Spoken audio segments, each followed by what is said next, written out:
What I know for sure is if you focus on the substance, the success will come. And most importantly, let failure be your friend. There are going to be times, of course, where you're gonna win a lot. A lot of things are gonna go your way. And it's wonderful to bask in that adulation and to feel proud of your successes. But it's the times when things go wrong, when you fall or fail, that you're actually going to learn the most about yourself. You know, all those years on the Oprah Show, 25 years, we were the #1 show for 25 years, and that's because I lived with the intention to serve the audience. When I was able to shift the paradigm to start to looking at, wow, what I have instead of what I don't have, what I have instead of what I thought I'd lost, I was able to begin to turn things around. But it's those moments of uncertainty. It's the moments where all of my mistakes show up on the evening news. I can tell if I've done something wrong. It's on the CNN crawl. I can read about it. But learning from the moments where things weren't going so great, being able to get still, to connect with that which I know is God, the force, the power greater than myself, and to come back and realize that in order to move forward, you move forward by taking the next right step. You don't have to know everything to do. You don't have to know all the steps to make, just what is the next right move. And then there's this. I leave you with this. Nobody makes it alone. Nobody. I don't care what they look like. I don't care what their Insta posts say. Nobody makes it alone. And so you will get nowhere without a spiritual practice. You need a spiritual practice. And by that, I mean not necessarily religion. For some people, it is church. For some people, it is meditating. For some people, it's dancing. For some people, it's singing. But you have got to find a way to nurture that which is the essence of you. You've got to find a way to continually give back to yourself. I am committed to service. Service through my work, service through my life's purpose.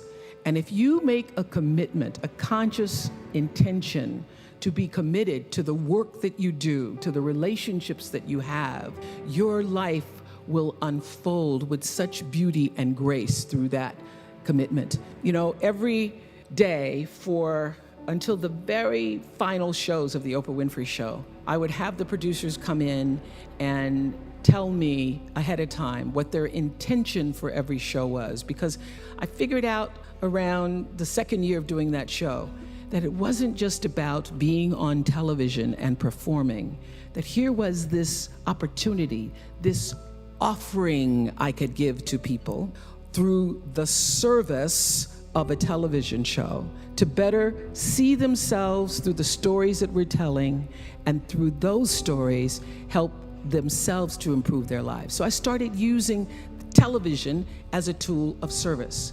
So as you're trying to figure out, what do I do? How should I do it? First of all, I will say this, that when you don't know what to do, my girls have heard this over 100 times. When you don't know what to do, you do nothing.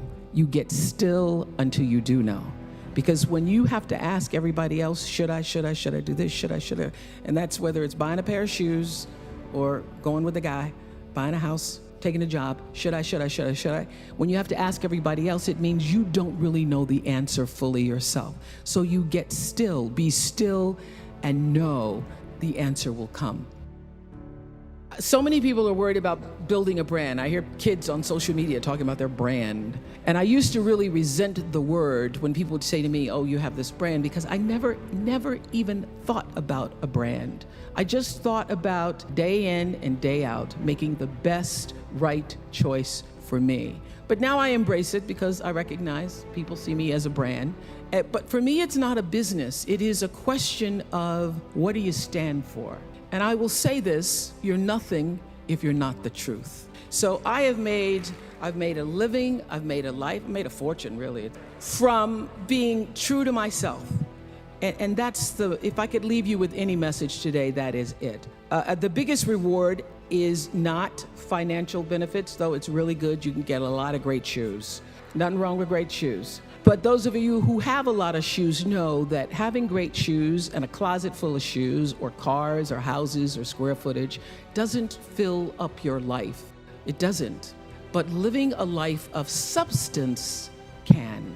Substance through your service, your offering of your whole self. And the baseline for how do you live a life of substance is whatever is the truth for you. What do you stand for?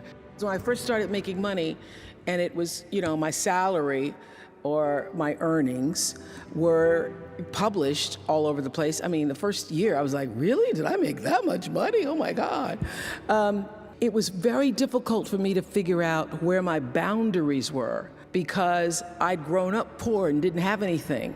So it's easy when you don't have anything and people ask you for money and they say, I need $500. You say, I don't have it because I'm just trying to get my rent paid. It's harder when your multi-million-dollar salary is now in the paper and you get a lot of friends and cousins you didn't have before. So how do you set boundaries for yourself? I was having trouble setting boundaries for myself for even strangers. People would just show up at my door in Chicago and say, Oprah, I left my husband, please help me. And I would, because she knows I have it.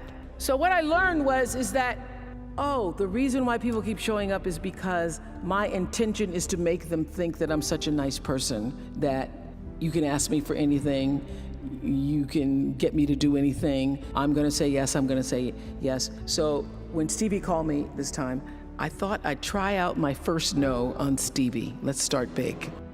He wanted me to donate some money to a charity, and I didn't want to donate to the charity because I have my own charities and I care about a lot of people, but the problem is when you have money, everybody thinks you just want to give to everything. So I said to Stevie, no.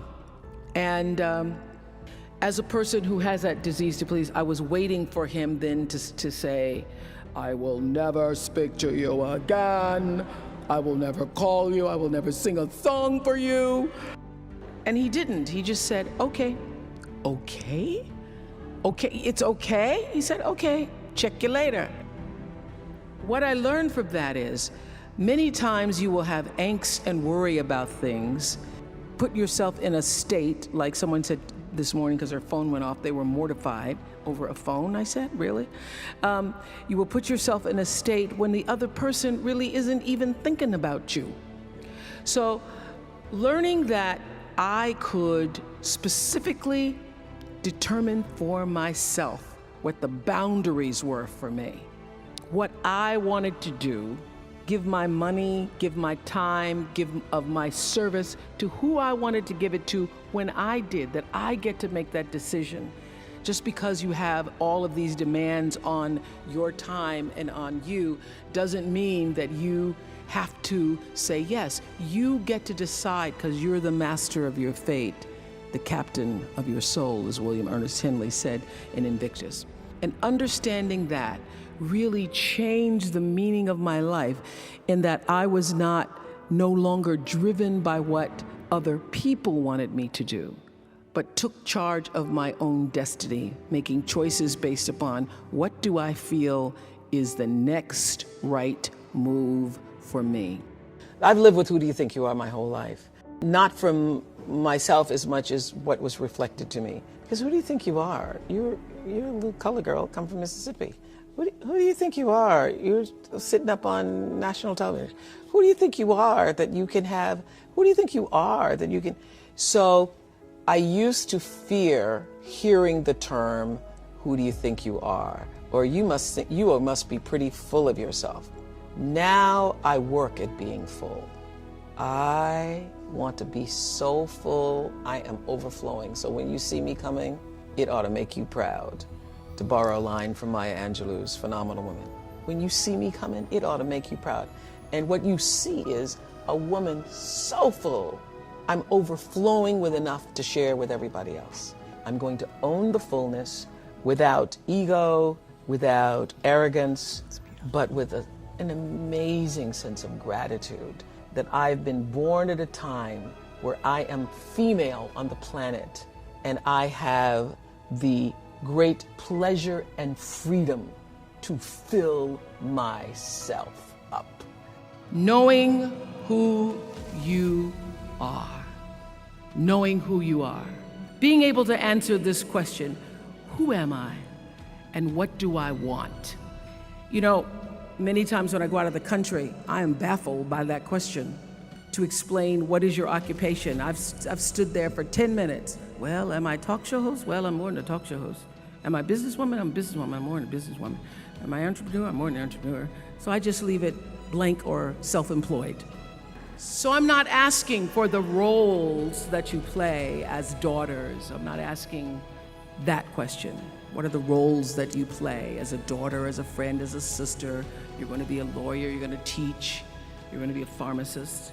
I'm asking the bigger question of who am I? Who am I really? My answer is I am God's child. I am that which is born of all that is. I am, as Pierre de Chardin said, a spiritual being having a human experience. All that is possible for me. That's who I am. And what do I want? I don't want to just be successful in the world. I don't want to just make a mark or have a legacy. You must have some kind of vision for your life. Even if you don't know the plan, you have to have a direction in which you choose to go. You want to be in the driver's seat of your own life, because if you're not, life will drive you. Knowing who you really are in this space and time that we embody. What do you want? Who are you? Always do the right thing. Be excellent. People notice. Think of how you notice. You go to Taco Bell, somebody gives you an extra napkin and some sauce. You notice. You want to go back to that person, because even at Taco Bell, excellence shows itself. And what I know is that when you are excellent, you become unforgettable. People remember you. You stand out. Regardless of what it is, you become an unforgettable woman. And that is what we all want. We want to be unforgettable and not forgettable. So doing the right thing, even when nobody knows you're doing the right thing, will always bring the right thing to you. I promise you that. I remember many times on my show. There are many shows y'all never saw. And the reason you didn't see them is because I got the last vote. And I remember 2010, my team, hardest working team in television, had done this interview with a woman who turns out she was a Sunday school teacher by day and a sex addict at night. And they were like, you won't believe it. We got her going out, we got her with the men, and we get to show her, and she was willing to show us everything. I sat down with the woman for an interview that was taped. And during the process of the interview, I said, why are you doing this? And she said, oh, I want to help people. I want to tell my story and I want to help people. I said, do you have children? She says, yes, I have a 10-year-old son. I knew right then, this is never going to see the light of day. So we got off the air and I said to the lady, we are not going to air that show. And she said, why? My producer said, why? She knew she was being filmed. She knew what she was saying. She knows what you... I said, because her son will never get over it. Not worth a rating point to me to know that there's a 10-year-old boy who's destroyed because his mother went on the Oprah Winfrey Show and told all her business. You do the right thing, even when other people think it may not be. And oftentimes, when you make a decision to do the right thing, immediately you're faced with doubt. Was that the right thing? Was that the right decision? I don't know, was that the right thing? You always know it's the right thing, when in the end, there is peace. You are rewarded by peace.